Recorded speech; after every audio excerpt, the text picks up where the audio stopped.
So both the House and the Senate have passed the budget resolution that's the first step in the reconciliation process that will allow Democrats to pass the $3.5 trillion budget plan that President Biden has proposed. Time for the Democrats to take a victory lap. Let's talk about it in today's video.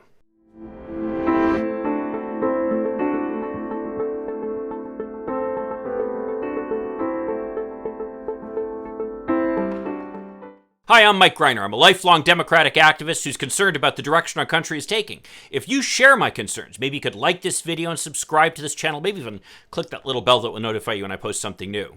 So ironically, in this case, the Senate was the first to act passing the $3.5 trillion budget resolution, passing, of course, solely with Democratic votes, all Republicans voting against it, and the same bill has now passed the House. No denying it, there were a few scary moments there where some of the moderates had said that they were not going to vote for it unless the infrastructure bill, the bipartisan infrastructure bill, also advanced at the same time. Now, the concern that many progressives, myself included, have is that the moderates will vote for the infrastructure bill and then not vote for the larger budget resolution, which includes so many other important things that we've been advocating for. Nancy Pelosi, once again showing what a masterful leader she is, was able to hold together her caucus, and despite the very narrow margin that Democrats have in the House, was able to get this passed. Now, I have to admit, I was annoyed when I saw that these moderate Democrats had sent this letter to Nancy Pelosi saying that they weren't going to support the budget resolution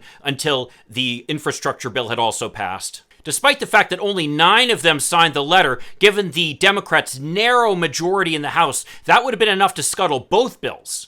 The media, of course, ate it up, covering it wall to wall, Democrats in disarray. But let's be real here. Ultimately, these moderates had to show their independence. Not everybody enjoys a district like AOC does, which is overwhelmingly Democratic. And that's true for all the members of the so-called squad. There are Democrats who are representing districts that Trump won in the last election or came very close to winning, and these Democrats are facing a tough race. They can only win if they are supported both by progressive Democrats as well as moderate independents, and also if they are able to keep their profile such that Republicans aren't motivated to go out and vote against them. Well, in that effort, congratulations, they succeeded. They have shown their independence. Now we're going to be able to pass the legislation that's going to benefit their constituents as well as everyone else's. I mean, ultimately, the agenda that's being passed here is extremely popular. Of course, there's the infrastructure, the roads and the railroads and the airports and the electric grid, all things that are included in the bipartisan package.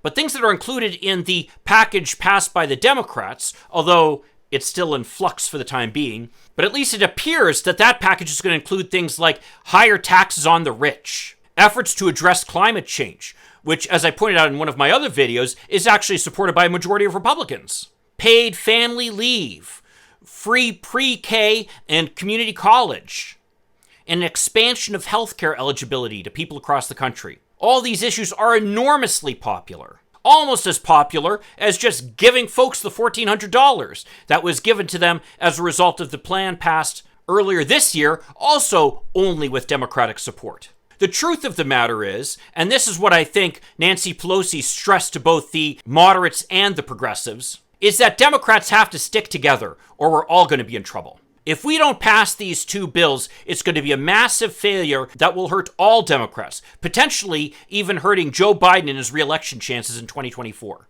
So purely from a self-preservation standpoint, all the Democrats realize this is essential. There may be some bickering about little bits and pieces that need to be included, but ultimately I think the Democrats are going to stick together on this. And to add to it, the moderates can point to this letter to prove the fact that they were independent from Nancy Pelosi, who, as we know, has been demonized by the Republicans and Fox News. Well, in response to this big news, I have 3 thoughts. The first one is, I have to admit I am a little annoyed by the moderates. I'm hoping that their public posturing is just that, posturing, and they realize that this is something that's going to benefit everybody. Like, I nearly fell out of my chair when I was reading about Joe Manchin saying that the $3.5 trillion price tag was too high. Why is it too high? I mean, is $3.4 trillion the right number? $3.3 trillion? It's totally arbitrary at a certain point. This kind of thinking can get us into trouble and result in us passing something that is too small for what is really necessary. A great example of that kind of thinking happened during the Obama administration when they passed a stimulus package and insisted that it would be less than $1 trillion in cost. Now, that small thinking is largely what resulted in it taking so long for the United States to finally recover from the terrible recession of 2008-2009. Had they not been scared off by some arbitrary figure, they would have been able to be much more aggressive in trying to gin up the economy back then. And I'm glad to see that Joe Biden and the Democrats this time do not share that fear. So let's give Joe Manchin and the other moderates the benefit of the doubt for the time being and assume that they are just posturing to try to show that they are independent from the rest of the Democratic caucus. The second thought I have, of course, is what a brilliant leader Nancy Pelosi is. A long time ago, I had written an article about how she's the real Princess Leia. This was, of course, right after one of the Star Wars movies had come out. I'll post a link to that article down below, as I will to all the other relevant articles as well. Nancy Pelosi is so responsible for passing Obamacare, also through a very narrowly divided House, that we might as well be calling it Pelosi Care rather than Obamacare. And once again, she has shown herself to be the master of passing legislation through the House. Was it pretty? Not really, but there's an old saying that there are two things you never want to see being done. One is making sausage and the other is making legislation. And that certainly was the case here. But what's ultimately going to matter is the end result. And if Democrats are able to push this over the finish line and deliver real results for Americans, America's going to thank them for it. And I think beyond that, Republicans are going to regret their votes against this. Democrats are going to be able to lay right at their feet all these wonderful things that were passed by the Democrats and say that if you vote for Republicans, you don't get this. And these will be real substantive things that people can touch. And people will have to make a serious decision if it's worth giving up these important material gains, these things that are actually going to help them in their lives simply to satisfy their racist ideological instinct. The last thought I had about this was prompted by a tweet I saw that talked about how the greatest achievement of the conservatives was convincing people that the media is liberal.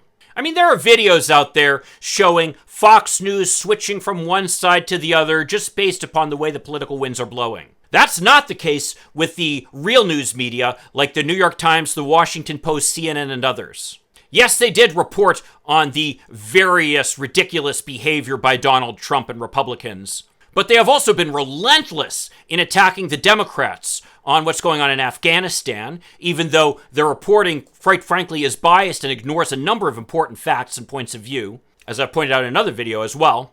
And here they are stressing the Democrats being divided and in chaos, when clearly, again, that's not the case. I mean, the coverage of them passing this legislation after that letter pales in comparison to the coverage that talked about the letter sent by the moderates in the first place. So let's get real here. Who's really reporting independently? That's the mainstream media.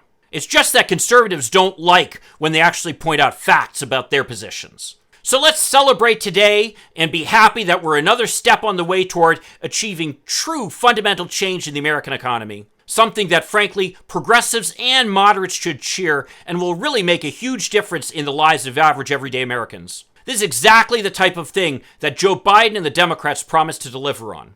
And it looks like, thanks to the efforts of both our leaders and members of all wings of the Democratic Party, it's well on its way to passage. Well, if you agree with me or disagree with me, have any questions about this, I'd love to see your comments down below. And if you could like this video and subscribe to this channel, that'd be a huge help. I'll see you in the next video. In the meantime, let's hope for continued progress. Thank you.